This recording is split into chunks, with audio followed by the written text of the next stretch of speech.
Anyway, sorry, took a little bit longer break there just to try to catch my breath.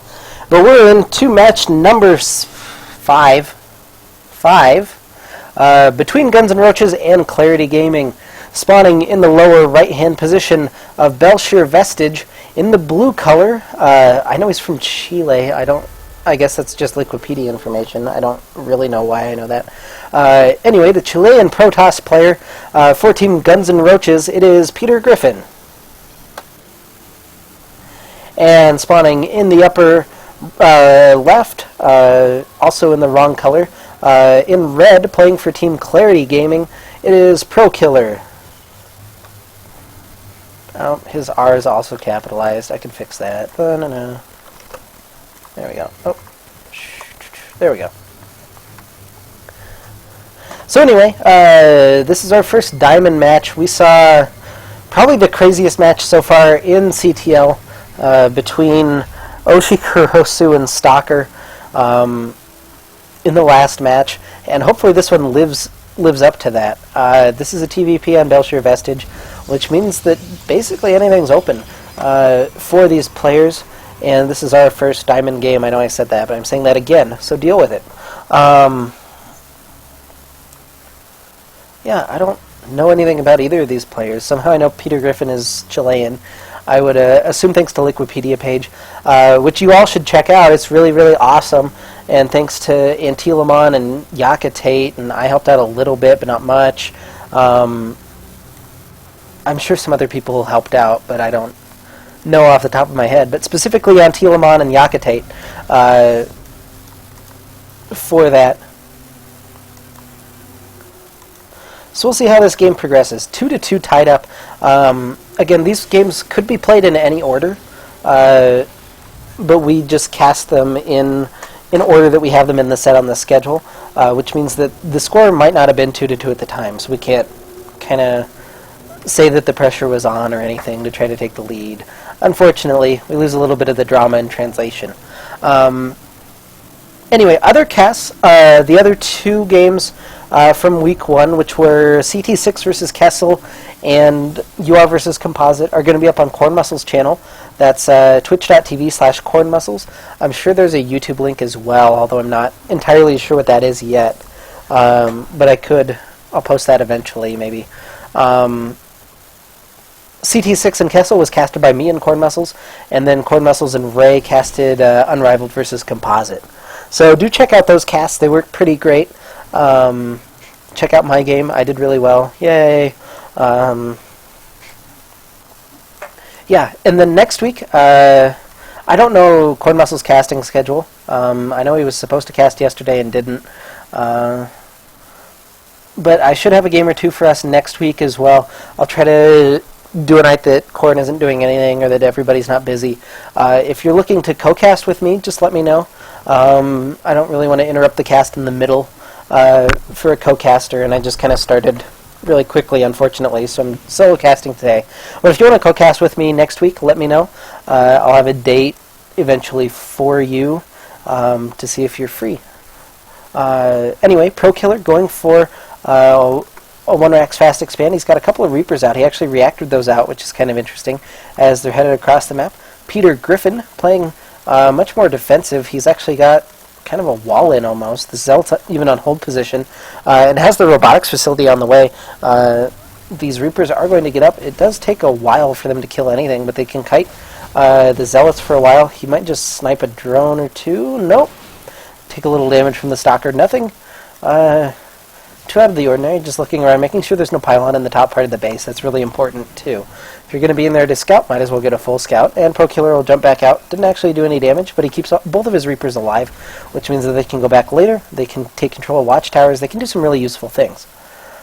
PeterGriffin follows up now with his Nexus. After you see the Reapers, that means that your Terran opponent doesn't have anything other than Reapers, really. They take a long time to build. They're pretty expensive, all things considered.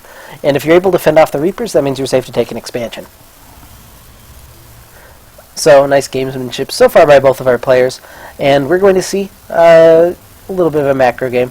Mothership Core's out, which means that PeterGriffin could put on a little bit of pressure if he wanted to. But we're not going to see anything just yet. This is interesting, actually. Usually, once you get to Platinum and Diamond level, you can start to read things into some of the players, what they're doing. PrOkiller is placing down 3 missile turrets. This means that he's entirely misread what his opponent's doing. I don't know why the Planetary Nexus was used, the Photon Overcharge. I guess the Reapers came up. It doesn't look like anything has any... Do the kills actually go to the Mothership Core? Question for the chat. Do the kills go to the Mothership Core if you get them with the Photon Overcharge? Or do they just kind of disappear in terms of counting? Saw the Observer fly immediately into a missile turret in a bunker. That's not a good way to keep your Observer alive. And PrOkiller now transitioning. He still only has 2 barracks, which is kind of weird. And the factory coming up, Stimpak as well. +1 armor first. Actually, +1 armor for both players. That's not something you usually see. Weapons tends to be the more powerful upgrade in general for Terran and Protoss units. And yeah, This is turning into kind of a weird game. PeterGriffin rushing for that robotics bay. Really early Colossus in the plans for him. Meanwhile, PrOkiller is sitting basically on pure Marine so far, actually not even looking at making a Marauder. Oh, there's finally our first Marauder in production.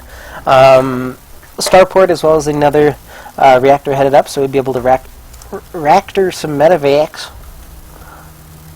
When you get an accent, you just have to go with it. Just sometimes. It doesn't work out all the time, but kind of do it.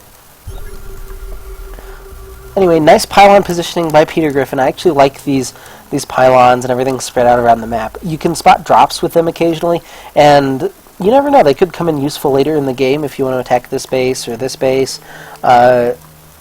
later on. I heard a scan go down. I didn't bother to look for it.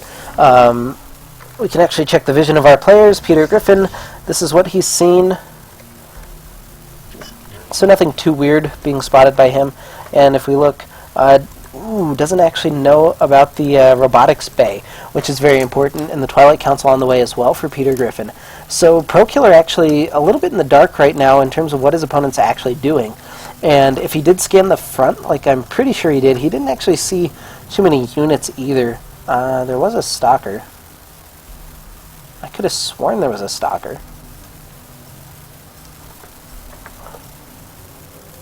There's 3 of them. Okay. There they are. Found them. Good. Anyway, interesting timing now for PrOkiller moving out with his 1-1 upgrades. He's got 2 medevacs as well.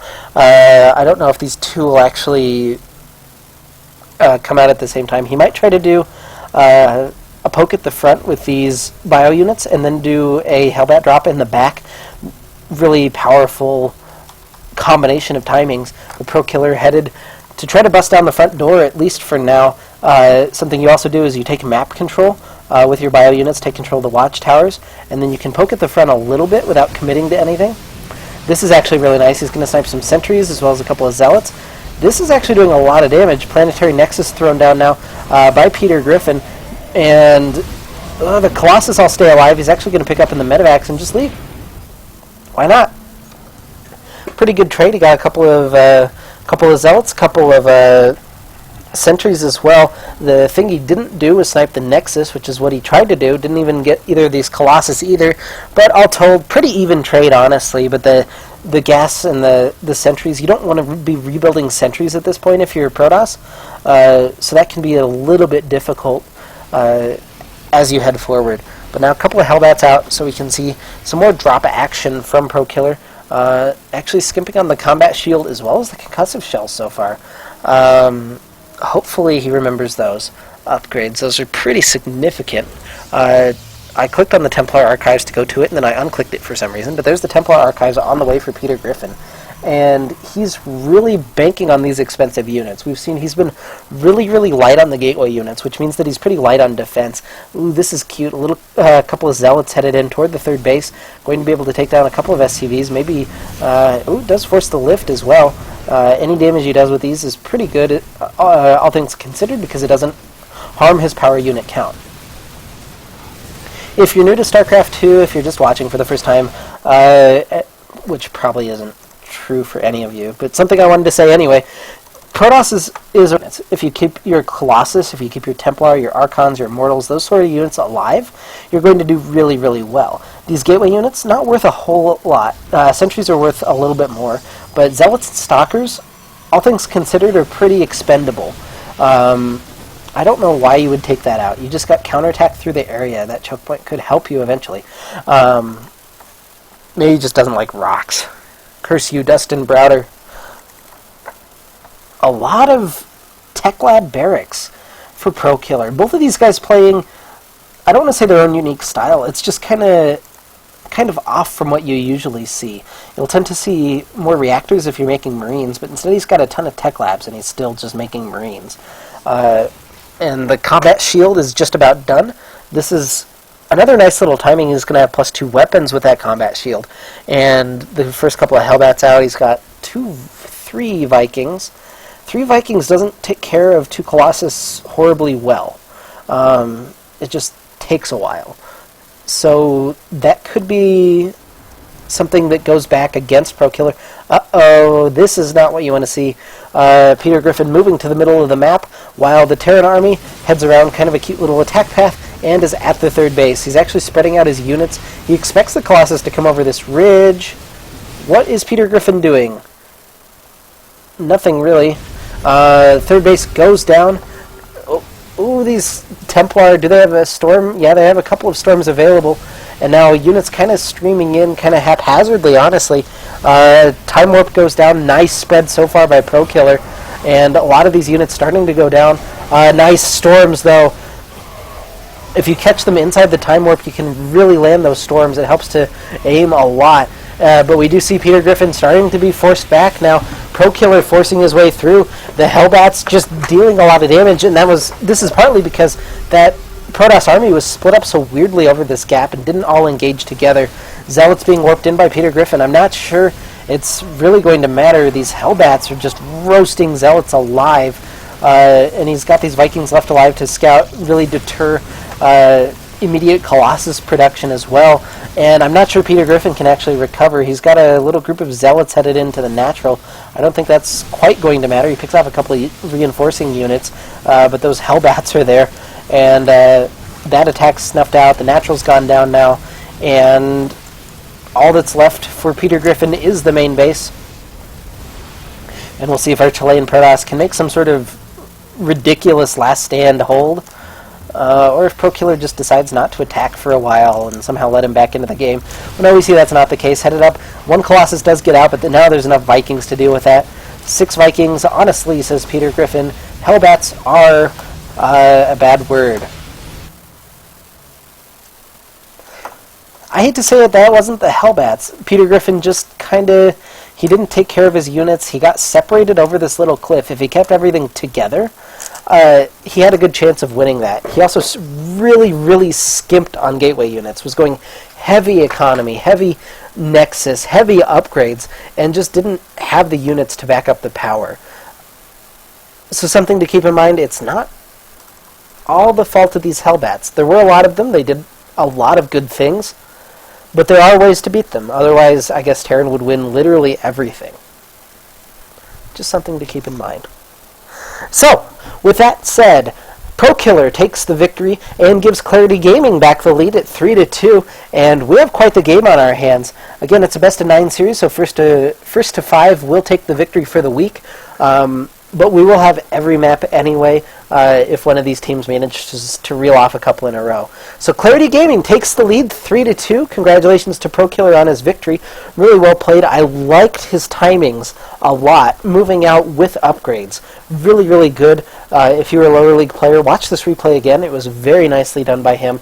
Moving out the first time with the +1/+1, the Stimpack, and the Medivacs, all lining up very nicely. And then the second time moving out with the +2, the Hellbats, and the couple of Vikings. Really nicely done by ProKiller. Well played game. 3-2 lead for Clarity Gaming. You're watching Chobo Team League, casted by Meristematic. We'll be right back with our second silver match.